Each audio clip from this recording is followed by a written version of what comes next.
Boas-vindas a todo mundo que está ouvindo. Hoje a gente dá o pontapé inicial em uma nova série muito especial que chamamos de The Journey of Dev, ou A Jornada do Desenvolvedor. É um começo de peso. Com certeza. E, para o nosso mergulho profundo de hoje, temos uma pilha de fontes que, honestamente, dá até um frio na barriga. Ah, dá mesmo. Só clássico. Sim, estamos falando dos pilares absolutos da engenharia de software. Temos o mítico Homem-Mês, de Fred Brooks, o Clean Architecture, o Guia Swaybook, que é super denso, além de manuais fundamentais sobre algoritmos, entrega contínua, testes e até ética. Uma montanha de conhecimento. Exato. E a nossa missão aqui não é, discutir qual linguagem de programação está na moda hoje ou qual framework vai dominar o mercado amanhã. O objetivo é mapear o território completo da engenharia de software. Uma visão macro, né? Isso. Uma visão macro para quem quer entender os verdadeiros pilares conceituais e técnicos que sustentam essa profissão. Que é, fascinante, mas incrivelmente complexa. E olha, é perfeitamente compreensível a pessoa sentir um certo grau de ansiedade diante dessa avalanche de informações. A fadiga de novidades no nosso setor é muito, muito real. Nossa, nem me fale. Quem trabalha na área sabe. Novas ferramentas, bibliotecas, promessas revolucionárias, parece que surge uma nova toda segunda-feira de manhã. Total. Mas há uma observação nas nossas fontes que funciona como uma âncora para a gente não se perder. A essência do software, lá no fundo, não muda. O código que é escrito hoje, seja para um aplicativo de celular ou para uma inteligência artificial pesada, ainda é feito da mesmíssima matéria-prima lógica que o primeiro código executado por Alan Turing lá em 1946. Certo, vamos desempacotar isso, porque essa ideia de mutabilidade do código me pegou totalmente de surpresa enquanto eu lia o Clean Architecture. É um conceito forte. Muito. As fontes propõem um experimento mental que eu achei muito curioso. Imagina que a gente entra numa máquina do tempo e viaja para 1966. Boa viagem. E a nossa missão lá é escrever um código para um computador da época, um PDP-8, usando aquelas fitas de papel perfuradas. Digitando a incríveis 10 caracteres por segundo. Uma loucura, mas depois de passar o choque inicial com aquele hardware primitivo, as fontes dizem que a lógica de programação que a gente usaria seria incrivelmente familiar para qualquer pessoa que programa hoje. Porque a base é a mesma. Exatamente. O software é composto por sequência, por seleção, que são os famosos if e else, e por iteração, que são os loops while. E só. As telas mudam, a velocidade muda, mas os tijolos dessa construção parecem eternos. É uma constatação muito poderosa. E o que é fascinante aqui é como isso nos leva a uma compreensão muito mais profunda sobre como a nossa área realmente evoluiu. Como assim? Existe um mito, de que o progresso na programação acontece quando alguém inventa uma linguagem que nos dá novos poderes mágicos. Sim, a gente sempre acha que a próxima ferramenta vai resolver tudo. Exato. Mas se a gente olhar a história pelos olhos dessas fontes, a evolução aconteceu exatamente na direção oposta. Os grandes saltos ocorreram através da restrição. Nós avançamos quando fomos proibidos de fazer certas coisas. Eu notei isso nas leituras e achei uma virada de chave gigantesca. Parece que os 3 grandes paradigmas da programação não adicionaram ferramentas à nossa caixa, eles esconderam algumas. Precisamente. Eu queria entender melhor como isso funcionou na prática. Por exemplo, a programação estruturada do Dijkstra. O que ele realmente nos tirou? Ele tirou a liberdade desenfreada de pular de um lado para o outro no código. Antes do Dijkstra, existia aquele infame comando goto. Ah, o terror do código espaguete. Ele mesmo. O goto permitia a transferência direta de controle para qualquer linha. Parecia um superpoder, mas na prática transformava qualquer sistema grande num emaranhado impossível de ser compreendido. Faz sentido. A programação estruturada restringiu isso, obrigando todo mundo a usar blocos bem definidos de início, meio e fim. E logo depois veio a programação orientada a objetos. E o que a orientação a objetos restringiu. Porque, para mim, sendo bem sincera, ela sempre pareceu adicionar complexidade com aquele monte de classes e objetos para gerenciar. Muita gente tem essa impressão. Mas o que a orientação a objetos realmente fez foi impor uma disciplina muito rigorosa sobre os ponteiros de função. Certo. Antes, a transferência indireta de controle era feita de forma manual e muito perigosa. A orientação a objetos pegou essa mecânica perigosa, escondeu debaixo do capô, restringiu o acesso direto e nos deu em troca o polimorfismo seguro. Entendi. E por fim, temos a programação funcional. Essa me chamou muita atenção nas notas. As fontes dizem que ela tem raízes matemáticas super antigas, no cálculo lambda do Alonzo Church. Sim, raízes bem profundas. Mas, saindo dessa teoria pesada e pensando no dia a dia de quem está ouvindo, qual é o superpoder que ela nos tira? Ela nos tira o direito de mudar de ideia. Como assim? A programação funcional impõe uma disciplina estrita sobre a atribuição de variáveis e a mutabilidade do estado. Em termos bem simples, pense no seu código como um cano de água. A água, que são os dados, entra por um lado e sai pelo outro transformada. Ok. A restrição funcional garante que o encanamento em si nunca altere a água que está lá dentro e nunca seja alterado por ela. Você não pode reatribuir o valor de uma variável depois que ela foi criada. Então a ideia de evoluir na programação é basicamente a gente amarrar as próprias mãos para não fazer besteira em larga escala? De certa forma, sim. A disciplina é o único caminho para construir sistemas cada vez maiores. Sem limitar o que o código pode fazer, a mente humana simplesmente não consegue prever todos os estados possíveis de um sistema. No Silver Bullet, ou Não Há Bala de Prata, escrito por Fred Brooks. Um texto histórico obrigatório. Com certeza. E é nele que ele divide a complexidade do software em duas categorias: a complexidade acidental e a complexidade essencial. Deixa eu ver se peguei o conceito certinho. Manda ver. A complexidade acidental seria toda aquela dor de cabeça que não tem nada a ver com o problema que estamos tentando resolver, mas sim com a tecnologia em si. Tipo, ter que esperar horas para compilar um lote de cartões perfurados no passado. Isso. Ou, hoje em dia, passar 3 dias tentando configurar um ambiente de desenvolvimento na nuvem antes de escrever a primeira linha útil de código de verdade. Exatamente. E o Brooks argumenta que quase todos os ganhos históricos absurdos de produtividade vieram da eliminação dessa complexidade acidental. Claro, a gente automatizou muita coisa. Sim. Nós criamos linguagens de alto nível, ambientes de desenvolvimento integrados, compilação instantânea. Isso resolveu o lado acidental. O problema, e a grande tese dele, é que a complexidade essencial não vai a lugar nenhum. E essa complexidade essencial seria o trabalho de traduzir o mundo real para a máquina, certo? Precisamente. É a tarefa mental de modelar estruturas conceituais obscuras, projetar algoritmos complexos de forma eficiente e desvendar regras de negócios que muitas vezes nem os próprios clientes entendem direito. Nossa, isso é a mais pura verdade. É lidar com dezenas de estados invisíveis que mudam a todo momento. E o ponto do Brooks é letal aqui. Isso é um trabalho puramente humano. Muita gente até hoje se ilude achando que uma nova linguagem ou ferramenta vai fazer o software escrever a si mesmo. A famosa bala de prata. Sim, mas ele nos lembra que nenhuma ferramenta mágica vai conseguir organizar conceitos bagunçados da mente humana. Então, se essa complexidade pesada é inevitável e nenhuma ferramenta vai nos salvar, como é que a gente desenha um sistema que não desmorone sobre o próprio peso? Como o arquiteto de software lida com isso? Essa é a grande questão. Porque, voltando ao Fred Brooks, ele tem um princípio que parece ser o santo grau do design de sistemas.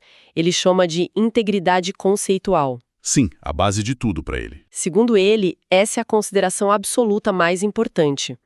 Ele diz nas fontes que é muito preferível ter um sistema que deixe de fora algumas funcionalidades legais, mas que reflita a visão coesa de uma única mente, do que um sistema que seja um monstro de Frankenstein feito de ideias ótimas, mas totalmente desconexas. Essa é uma das partes mais polêmicas do pensamento dele, sabia? É mesmo? Por quê? Era que fica em suas torres de marfim, ditando ordens para os programadores que estão nas trincheiras. Ah, entendi. Ninguém gosta de sentir que está apenas apertando parafusos na ideia de outra pessoa. Exatamente. E como as fontes defendem essa postura, então? Elas argumentam que, para um sistema ser realmente utilizável e não enlouquecer o usuário final, alguém precisa ser o guardião dos conceitos. O Brooks defende que essa é uma aristocracia que não exige desculpas. Forte isso. Sim, porque a criatividade necessária para implementar uma arquitetura elegante é tão grande quanto a criatividade para imaginá-la. E se a gente complementar isso com a visão do Clean Architecture, vemos que o verdadeiro objetivo da arquitetura é bem pragmático. Não é só sobre deixar o código bonito. Nem de longe. O objetivo principal não é fazer o sistema funcionar. Fazer funcionar é o mínimo. O objetivo da arquitetura é minimizar os recursos humanos e financeiros necessários para manter esse sistema vivo ao longo dos anos. E a forma como se atinge esse objetivo traz um paradoxo maravilhoso. A grande sacada do livro, que me deixou pensando muito, foi o detalhe de que um bom arquiteto maximiza o número de decisões não tomadas. Perfeito. Isso é super contraintuitivo. A gente imagina o arquiteto como a pessoa que decide tudo logo no primeiro dia.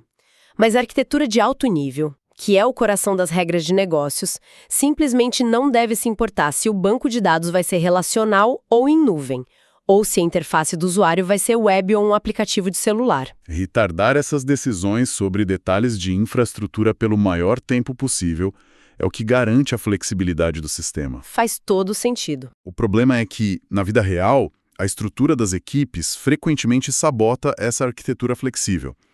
E aí entra uma força implacável mencionada nas nossas notas, a Lei de Conway. Essa lei é muito boa. E pensando numa forma de aplicar isso no dia a dia para nossa audiência. Se você já usou um aplicativo onde a tela de pagamento parece que foi feita por uma empresa completamente diferente e não conversa com a tela de perfil de usuário, parabéns, isso é a Lei de Conway na prática. É o exemplo clássico. O que a lei diz é que o design de um sistema acaba sendo uma cópia da estrutura de comunicação da empresa que o criou. No caso desse aplicativo, a equipe de pagamentos e a equipe de perfil provavelmente ficavam em andares diferentes e nem se falavam. Um exemplo perfeito da Lei de Conway em ação.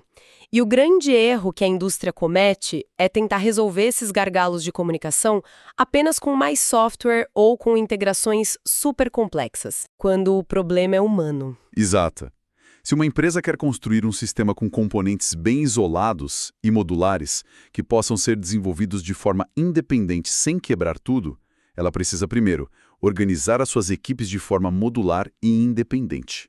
O organograma da empresa dita o código, e não o contrário. O que nos leva ao próximo pilar da nossa jornada. Certo, o arquiteto atrasou as decisões difíceis, a equipe está organizada corretamente nos andares certos do prédio. Mas e na hora de sentar na terça-feira de manhã, com um café, e começar a escrever o código real? A hora da verdade. Como a gente quebra esse monstro conceitual em blocos de construção práticos? Esse é o momento onde a teoria encontra a prática. As fontes sugerem a técnica que Niklaus Wirth chamou de desenvolvimento por refinamento sucessivo. Certo. É a ideia de pegar um problema monumental e ir quebrando em descrições menores, em linguagem natural mesmo. Você vai fazendo isso até que o nível de detalhe fique tão granular que escrever o código se torne algo óbvio. Um passo de cada vez. Isso rima de forma muito elegante com o que o Steven Skinner aborda no manual de algoritmos dele sobre estruturas recursivas. Coisas imensas são feitas de coisas menores do exato mesmo tipo, apenas em escalas diferentes. É como construir uma casa. Ninguém começa equilibrando um tijolo em cima do outro de forma aleatória. A gente olha a planta inteira, depois divide em cômodos, depois pensa na fiação de um cômodo específico, até chegar no detalhe de onde vai colocar uma tomada. Bela analogia. Mas, para garantir que a fiação de um cômodo conecte perfeitamente com o outro, sem causar um incêndio, a gente precisa de acordos muito claros. E é aí que entra um conceito muito rigoroso que você destacou nas notas, que vem do Bertrand Meyer. Sim, o famoso design por contrato. Como funciona? O Meyer diz que, assim como no mundo dos negócios, onde empresas não colaboram sem contratos muito bem definidos, módulos de software também não deveriam interagir sem garantias explícitas. Uma formalização da comunicação entre o código. Exato. Todo método no código deve ter um contrato. Você tem as pré-condições, que são as exigências que devem ser verdadeiras antes da função ser chamada, as pós-condições, que são as promessas do que a função vai entregar ao final, e as invariantes, que garantem que o estado geral da classe permaneça válido. E tem um detalhe genial nesse design por contrato, que é o princípio da não redundância. Muito importante esse. A regra diz que uma rotina nunca deve testar a sua própria pré-condição internamente se o contrato já diz que a responsabilidade é de quem a chamou. Em outras palavras, se o contrato já garante que a água chega filtrada no cano, o cano não precisa ter um filtro interno de novo. Não faz sentido ter 2 filtros. Exato, porque se todo mundo no código começar a verificar as mesmas coisas o tempo todo por pura paranoia, o código incha, a complexidade explode e a manutenção vira um pesadelo. Exatamente. O excesso de verificações defensivas esconde os verdadeiros erros lógicos. Confiança mútua baseada em contratos rigorosos é o que permite ao sistema crescer de forma saudável. E quando descemos mais um nível de detalhe, entramos no reino dos padrões de design. Aqui que a coisa fica realmente interessante. Em 1994, teve um livro histórico daquele grupo conhecido como Gang of Four, chamado Design Patterns. Um marco na indústria. Nas leituras, ficou claro para mim que a grande contribuição deles não foi dar uma lista de receitas prontas para os programadores apenas copiarem e colarem. O impacto real foi cristalizar algumas filosofias orientadas a objetos que são fundamentais. A mais famosa delas é: favoreça a composição de objetos sobre a herança de classes. Essa frase é de ouro. Explica isso pra gente de forma mais visual. Qual é o problema da herança? O problema da herança é que ela cria um acoplamento extremamente rígido. É o que chamamos de reutilização de caixa branca. Quando uma classe filha herda de uma classe pai, ela acaba conhecendo e dependendo das entranhas, dos detalhes internos de como a classe pai funciona. E se mexer na pai? Se você muda a classe pai, as filhas quebram. Já a composição é caixa preta. Você monta objetos conectando peças independentes sem que uma precise saber como a outra foi feita por dentro.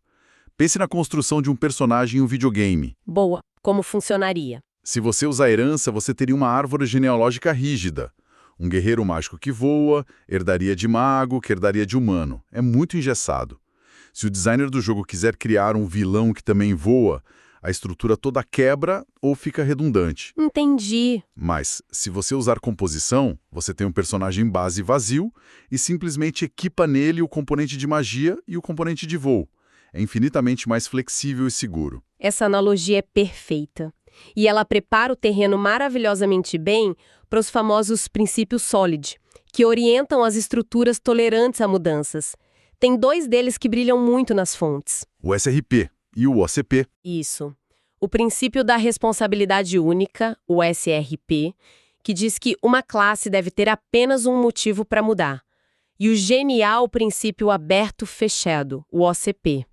A ideia do ACP é que um sistema deve ser aberto para ganhar novos comportamentos, mas fechado para modificação no código que já funciona. Tem aquele exemplo do relatório financeiro nas notas, né? Sim, que ilustra perfeitamente. Imagina que você tem uma lógica super complexa calculando os lucros da empresa e exibindo isso numa página web. De repente, o chefe pede para imprimir esse mesmo relatório num formato PDF todo estilizado. Típico pedido de última hora. Pois é. Se o sistema respeita o ACP, a arquitetura permite que a gente conecte um novo módulo, um formatador de PDF, como se fosse um plugin.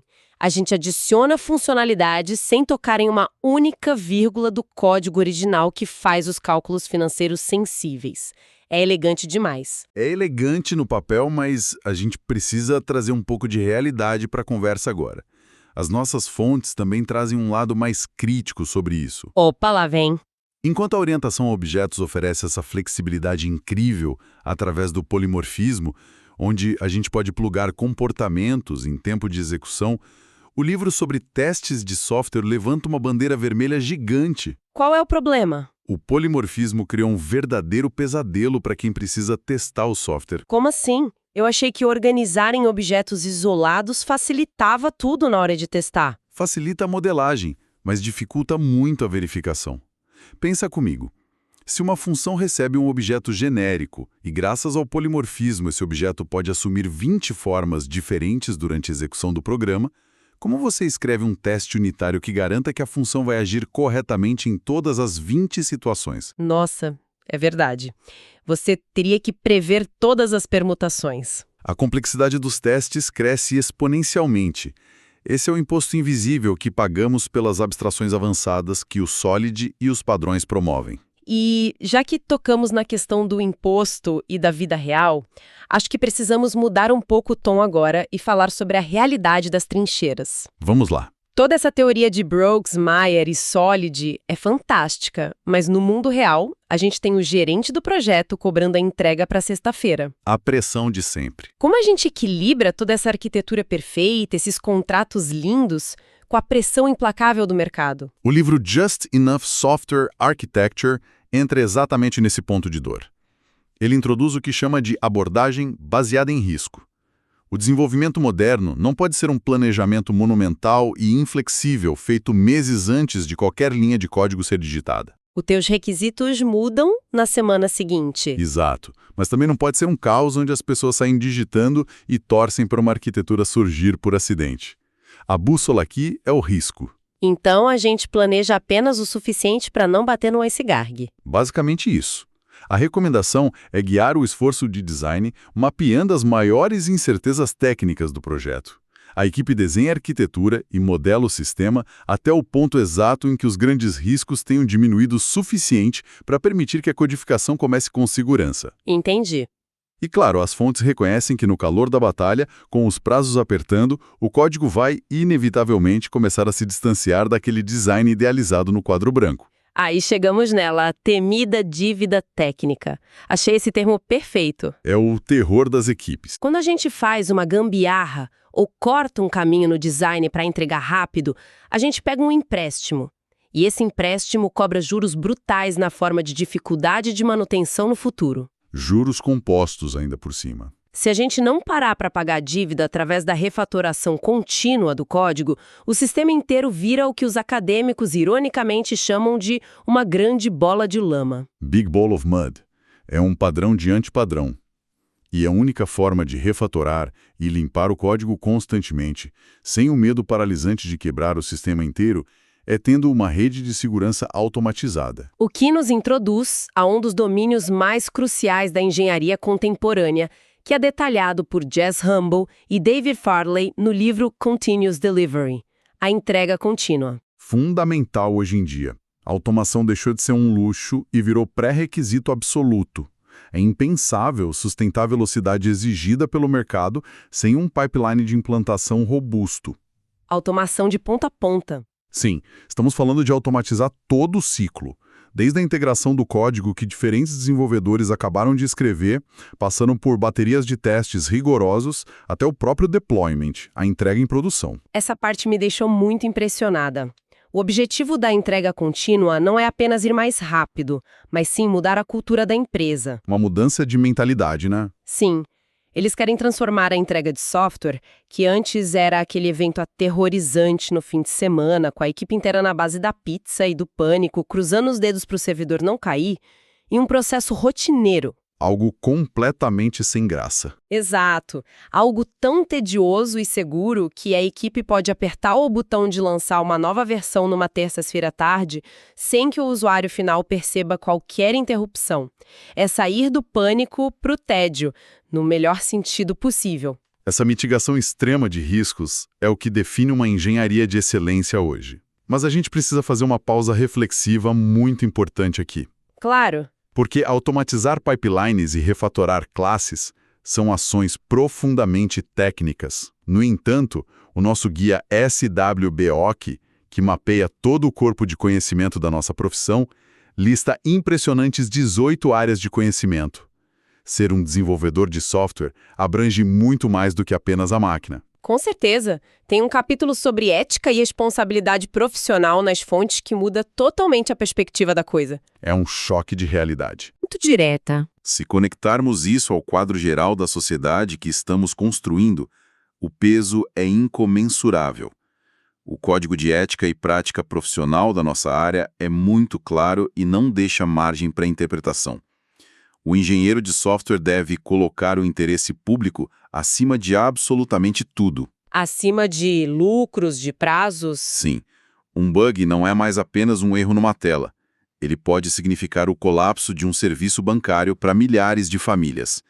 Pode ser uma falha no diagnóstico de um equipamento médico que custa vidas. É muito sério. Garantir a segurança estrutural, proteger rigorosamente a privacidade dos dados e pensar no bem-estar humano não são exigências burocráticas ou perfumaria jurídica. São as obrigações fundamentais da nossa profissão. Dá até um frio na barriga pensar no peso dessa responsabilidade. Nós literalmente construímos os alicerces do mundo moderno. Mas, chegando ao fim dessa nossa imensa jornada hoje e fazendo a nossa grande síntese, nós viajamos longe. Bastante chão percorrido. Vimos como a programação evoluiu porque líderes ousados tiveram a coragem de restringir nossos poderes mágicos, desde o goto até a mutabilidade. A evolução pela restrição. Exploramos com o Fred Brooks porque precisamos de uma mente unificada na arquitetura e como atrasar decisões é, na verdade, uma arte. Passamos pelos contratos rigorosos do Maier, aprendemos a favorecer a composição de forma elegante com o Gangelfor, entendemos a dor da dívida técnica e a salvação pela entrega contínua. E terminamos no impacto social. Isso, o impacto profundo que nosso código tem na sociedade civil. É muito terreno coberto, sem dúvida. E para quem está nos ouvindo, seja começando agora ou já no meio da carreira, enfrentando problemas complexos, o grande valor dessa visão macro é oferecer um porto seguro. Um respiro. Sim, a exaustão diária enfrentando novos frameworks JavaScript a cada mês, novos bancos de dados ou serviços em nuvem é real. Mas quando você entende que as ferramentas na superfície mudam constantemente, enquanto esses princípios fundamentais que discutimos hoje sobre coesão, acoplamento, automação e ética permanecem praticamente intocáveis por décadas, você encontra paz. você encontra o antídoto para a sobrecarga. Dominar esses fundamentos atemporais é o verdadeiro e talvez o único atalho na engenharia de software. Uma fundação sólida que resiste ao teste do tempo. E para encerrar o nosso mergulho profundo de hoje, eu quero deixar uma semente provocativa para crescer na mente da nossa audiência. Manda! Se a gente observar a história, os nossos saltos mais espetaculares de produtividade e confiabilidade aconteceram quando novos paradigmas nos proibiram de fazer certas coisas, como remover funções inseguras ou limitar o acesso à memória. Sim, a retirada de poder. Pensando no futuro e olhando para as dores de cabeça gigantescas que temos hoje, criando sistemas ultra distribuídos e alimentando modelos quase incompreensíveis de inteligência artificial, qual será a próxima grande ferramenta ou capacidade que a engenharia de software terá que nos tirar de vez para nos salvar de nós mesmos? Fica aí a reflexão. Excelente pergunta para deixar no ar. Agradecemos demais a companhia de todo mundo em mais esse mergulho profundo. Esse foi só o começo do mapeamento desse nosso universo fascinante. Até a próxima!